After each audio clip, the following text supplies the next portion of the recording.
ubwo rwiyongereye n'ubundi yakanguka akavuga ati harya nari ngeze he ntekereza uko nzamwishyura uko nanjye niduhura ndi bumukubite cyangwa uwo muntu amanota yaruzuye uwo nguwo ntaba ari mu ishuri aba yararivuyemo ntabwo aba ari mu ishuri aba yarataye amakayi aba atibuka ahari aba yariyibagiwe muri make uri mu ishuri n'ufata uwo mwanya buri gihe wo kuvuga ngo ni umunsi mushya utangiye reka ngerageze uyu munsi nze gukora neza nze gukora neza wari mu ishuri wari mu ishuri uhora atsindwa se ntiyacika intege oya ntacike abo intege baritaye bariteshejwe n'iki bariteshejwe n'uko biyibagiwe ntabwo biyibuka nta n'ubwo bibuka aho bari buri munsi uriga hari igihe usiba hari igihe nsiba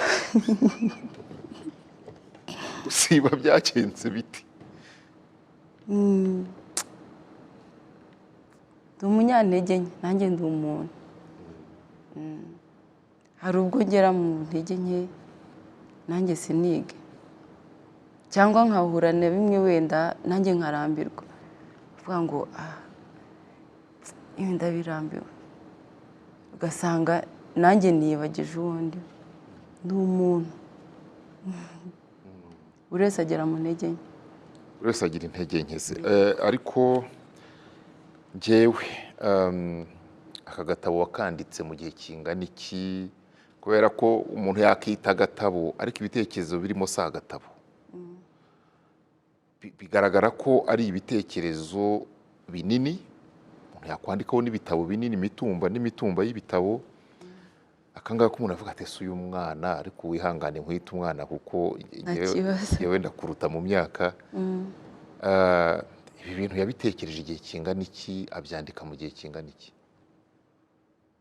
mu by'ukuri mu kwandika ubanza nta n'icyumweru byatwaye kuko nanjye nkunda kwandika muri ya kayi yanjye hari igihe hari umunsi umwe nigeze kwandika ibintu bukeye mu gitondo ndavuga ariko ibi bintu wabisangiza abandi bantu bishyira ku rukuta rwanjye rwa Facebook icyo gihe abantu barabikunze cyane barambwira ngo waba umwanditsi ubwo nkazajya ndenga bya bindi byo kwandika uko umunsi wagenze nkazajya nandika n'amasomo nabonye kuko ikayi mfite uko imeze iguha aho wandika h'umunsi gusa bikarangira ariko nanone nkareba ariko ibi nahuye nabyo byo byanyigishije iki se byagenze bite ubwo rero natangiye kuzajya nandika njyewe bigeze aho mbonye uburyo abantu bakunda nyine inyandiko nsangiza abantu kuri Facebook barambwira bati nyamara wakandika ubwo nari ku ishuri turi muri lockdown ndavuga ariko nshobora kwandika igitabo ko mfite umwanya nafashe igitondo kimwe ubanza byageze nijoro nenda kukirangiza ngiye kuvuga amasaha nacyanditse nko mu minsi itarenga 5 yego none se mu buryo twavuga bufatika ni koko urandika urambwira uribwira uratanga inama uretse kuba warabyanditse hari nk'abantu uzi wavuga uti uyu muntu aratsindwa ku buryo hari nk'inama wamugira hari igikorwa gifatika wakorera uwo muntu yego ujya uhura n'abatsinzwe ukabafasha yego ni nabyo nshaka no gukomeza kuko iyi ni umuzingo wa mbere nifuza no kuzasohora n'utundi dutabo ku buryo nafasha bino turatsindwa erega nta n'ubwo ari n'abandi gusa nanjye bwanjye nanjye ndatsindwa ariko cyane cyane aka gatabo nifuje ko kafasha abantu bajya bakunda kugira ibintu byo kwiheba n'agahinda gakabije kuko burya wimenye ntabwo watekereza kwigirira nabi iyo umuntu yanga kwireba reka mfate urugero mu buzima busanzwe ni uko uyu munsi wenda we nturi burwumve cyangwa se urarwumva hari abashobora kudukurikira bakiri bato kuri we batari burwumve mu minsi yo hambere hari igihe abantu bifotozaga ifoto bayizana umuntu akayanga akavuga ngo mwamfotoye nabi ngo kuki mwafotoye mpumirije, kuki mwafotoye nasabye, ariko ari ifoto ye. Ni ukuvuga ngo igihe yafatwaga ni uko wari umeze. Wowe nta gihe uragira impungenge zo kwireba muri kwa kwisuzuma kwawe kwa buri munsi? Hari ubwo ntaha nanjye nkatinya guhumbura ikaye ngo nandike, uvuga ngo sindi bubyandike, ariko byabaye. Ubwo aho wafashwa nande? aho ngaho n'ubundi kuko uko n'ubundi ko mbizi ko niga, umunsi ukurikira iyo ngiye kwandika za ntekerezo z'ejo ntabwo zibura, n'ubundi ndandika buri munsi uba ugomba kuzuza paje. Yego. Iyo urabe utayujuje ni ukuvuga ngo n'ubundi ejo ntabwo ndi wasimbuke, ndandika iki. Ariko ushobora kwibera. Oya, icyo gihe nyine ntabwo wabura umwarimu mwiza, kuko na mwarimu n'umwana we ntabwo amuha amanota y'ubuntu, kuko aba azi ko ari kumuroga.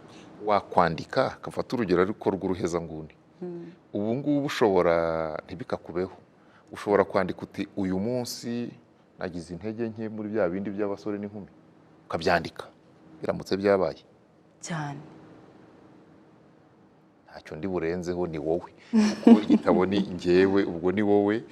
Ariko udafite ubwoko hari uzabisoma. Nibyo kare nashakaga no kuvuga, ubundi mu bagira umuco wo gusoma no kwandika, ikayi imeze gutyo Abafaransa hari bayita journal intime, n'umugore wawe cyangwa umugabo wawe ntabwo aba yemerewe kuyisoma. Ni yawe. Yakiza se? Kugira ngo dusoze ikiganiro, kuki ari ngombwa kugira iyo journal intime, kugira iyo kaye, icyo gitabo cyanjye ngewe ubwanjye, kuki ari ngombwa kuri wowe? Ni ngombwa cyane kuko uyu munsi ushobora kuba watsinze, ejo ugatsindwa. Hari igihe uzagera mu ntege nke ukongera ukiyibuka, nyamara ibi byambayeho mbivamo amahoro, bivamo gutya. Hano nubwo byari bimeze nabi, bwarakeye bigenda gutya. Ushobora gukuramo icyizere, ushobora kubona ko ushobora gukuramo amasomo menshi wakiyigiraho nawe ubwawe, ukavuga uti nyamara burya ibintu birahindagurika, ntabwo ibintu bihora bimeze kimwe. Bizatuma nugera no mu gihe gikomeye cyane utiye buvuge ngo isi yarangiye, kuko no mu minsi yashize hari ibyo warenze. Ushobora no kutandika, kuko bamwe ngo turabanebwe bo kwandika, ariko ugafata umwanya ukigaho ukanitekerezaho. Abasenga bo bavuga ngo tugomba kuryama dusenze, tugomba kubyuka tugasenga. Mama wanjye niwe mfataho nk'urugero, ukajya gusenga ari nimugoroba akavuga ngo buri wese natekereze mu mutima we aho yakoze nabi, asaba Imana imbabazi, niturangiza dusengere hamwe. Icyo ngicyo nacyo kiri mu bintu byamfashije, kuko byageze aho, kuko ndi ku ishuri nabaga ni jyenyine, ntawambwiraga ngo tekereza ibyo wakoze. Nkange rero ukunda animateur wahabaga cyane animatrice? Oya, nabaga mu ishuri ritagira abanimateri cyangwa abanimatrice.